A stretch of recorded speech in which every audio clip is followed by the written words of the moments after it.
mencurigakan yang diduga berisi bom. Bayangin, kamu lagi kerja santai di kantor, terus datang paket. Bentuknya rapi, dibungkus kertas coklat, isinya kelihatan kayak buku biasa. Ya paling isinya novel atau buku motivasi yang judulnya Sukses Sebelum Umur 30. Tapi ternyata, begitu dibuka, satu ledakan kecil langsung mengubah suasana jadi mencekam. Yang bikin lebih serem lagi, pelakunya ternyata sengaja memilih buku sebagai senjata. Sesuatu yang biasanya identik dengan ilmu pengetahuan justru dijadikan alat teror. Dan setelah paket pertama ditemukan, muncul lagi paket kedua, lalu paket ketiga. Sampai akhirnya masyarakat Indonesia dibuat takut setiap kali melihat paket misterius. Lalu siapa sebenarnya otak di balik aksi bom buku 2011? Apa motif mereka? Dan kenapa targetnya justru tokoh-tokoh tertentu? Hari ini kita akan membahas salah satu kasus teror paling unik sekaligus paling menghebohkan dalam sejarah Indonesia.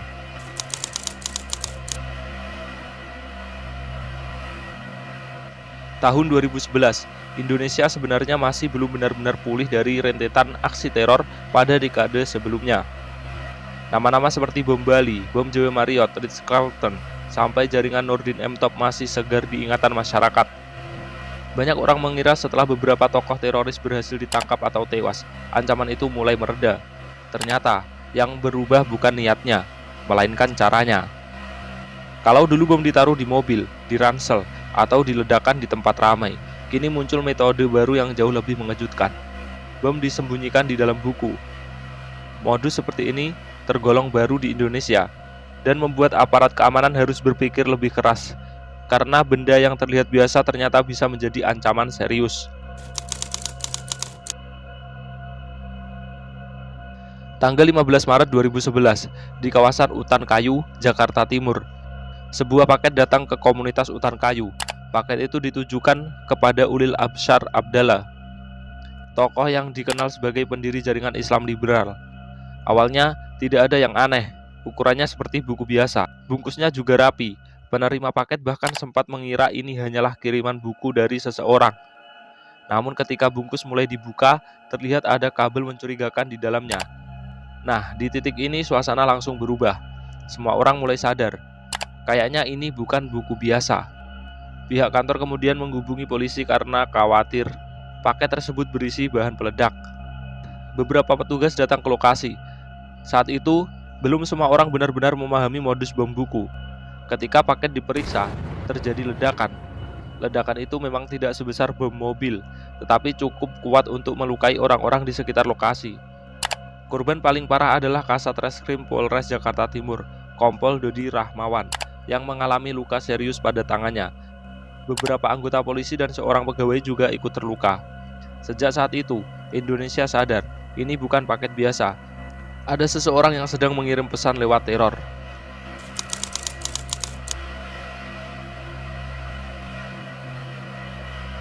Setelah ledakan di Utan Kayu, polisi langsung bergerak cepat. Tapi penyelidikan belum selesai. Justru muncul fakta yang bikin situasi makin tegang. Masih di hari yang sama, ditemukan lagi beberapa paket mencurigakan. Salah satunya ditujukan kepada Gories Mere, mantan perwira Polri yang dikenal aktif dalam penanggulangan terorisme. Paket lain dikirim ke rumah Japto Surjo Sumarno, tokoh organisasi pemuda Pancasila. Bahkan ada juga paket yang dialamatkan kepada musisi Ahmad Dhani. Untungnya paket-paket tersebut berhasil diamankan sebelum sempat dibuka.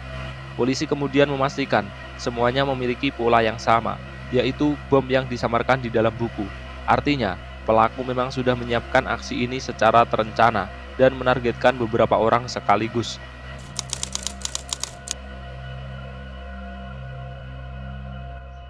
Pertanyaan besarnya adalah kenapa targetnya orang-orang itu? Dari hasil penyelidikan, polisi menduga para korban dipilih karena dianggap memiliki pandangan atau aktivitas yang bertentangan dengan keyakinan kelompok pelaku. Ulil Absyar Abdallah dikenal sering menyuarakan pemikiran Islam yang lebih liberal, sementara Gories Mere dikenal aktif dalam upaya pemberantasan jaringan terorisme. Sedangkan Japto dan Ahmad Dhani diduga hanya dipilih karena dianggap memiliki pengaruh besar di masyarakat. Tujuan utamanya bukan sekedar melukai korban, tetapi juga menyebarkan rasa takut dan menunjukkan bahwa mereka masih mampu melakukan aksi teror dengan cara yang tidak biasa.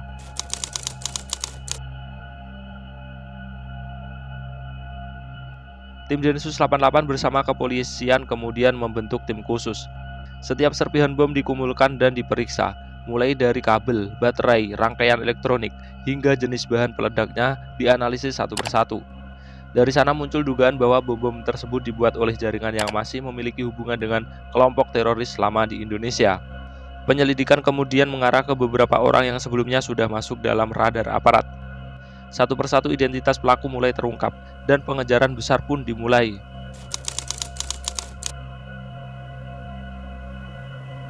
Beberapa hari setelah teror bom buku, tim Densus 88 mulai mendapatkan titik terang. Dari hasil olah TKP dan informasi intelijen, polisi menemukan bahwa para pelaku tidak bergerak sendirian. Mereka merupakan bagian dari sebuah jaringan yang memiliki ideologi ekstrim dan masih berhubungan dengan kelompok-kelompok teroris yang muncul setelah jaringan besar seperti Jemaah Islamiyah mulai terpecah. Para pelaku menyewa rumah kontrakan sebagai tempat berkumpul. Di lokasi itulah mereka diduga merakit bom, berdiskusi, sekaligus merencanakan siapa saja yang akan menjadi target berikutnya. Yang menarik, mereka sengaja menggunakan bom berukuran kecil.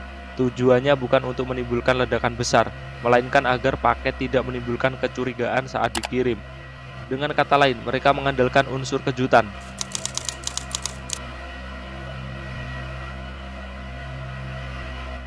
Saat penyelidikan semakin dalam, polisi menemukan fakta yang jauh lebih mengkhawatirkan. Bom buku ternyata diduga bukan tujuan akhir. Kelompok ini juga sedang menyiapkan aksi teror lain dengan daya ledak yang lebih besar. Beberapa lokasi yang dianggap strategis sempat masuk dalam perhatian aparat karena dikhawatirkan menjadi target berikutnya. Temuan bahan peledak, senjata, dan dokumen di beberapa tempat persembunyian memperkuat dugaan bahwa jaringan ini masih aktif dan sedang mengembangkan rencana lanjutan. Artinya, jika kasus bom buku tidak cepat terungkap, bukan tidak mungkin akan terjadi serangan lain dengan dampak yang lebih besar. Berbekal berbagai petunjuk, Densus 88 mulai melakukan serangkaian penggerebekan di sejumlah daerah. Beberapa anggota jaringan berhasil diamankan hidup-hidup dan menjalani pemeriksaan intensif.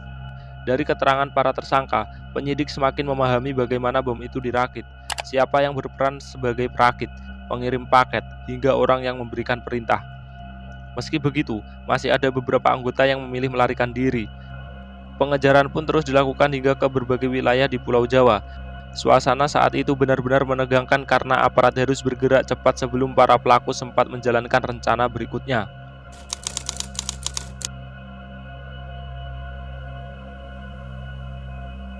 Setelah beberapa anggota jaringan berhasil ditangkap, polisi terus memburu pelaku lain yang masih buron.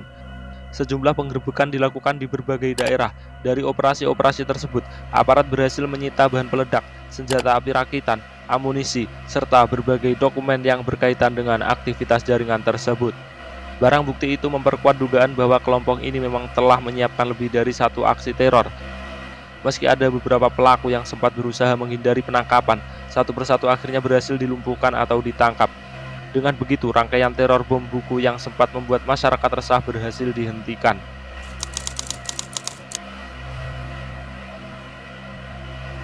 Setelah ditangkap, para tersangka menjalani pemeriksaan panjang. Dalam persidangan, terungkap peran masing-masing pelaku. Ada yang bertugas merakit bom, ada yang menyiapkan pengiriman paket, dan ada pula yang membantu menyediakan tempat persembunyian. Mereka kemudian dijerat dengan pasal-pasal tindak pidana terorisme yang berlaku saat itu. Kasus ini juga menjadi pelajaran penting bagi aparat bahwa ancaman teror bisa datang dengan berbagai cara, bahkan melalui benda yang tampak biasa seperti sebuah buku. Kasus bom buku 2011 mungkin tidak menimbulkan korban sebanyak serangan bom besar lainnya, namun dampak psikologisnya sangat besar. Bayangkan saja sebuah paket yang biasanya berisi hadiah atau buku bacaan, tiba-tiba berubah menjadi ancaman mematikan.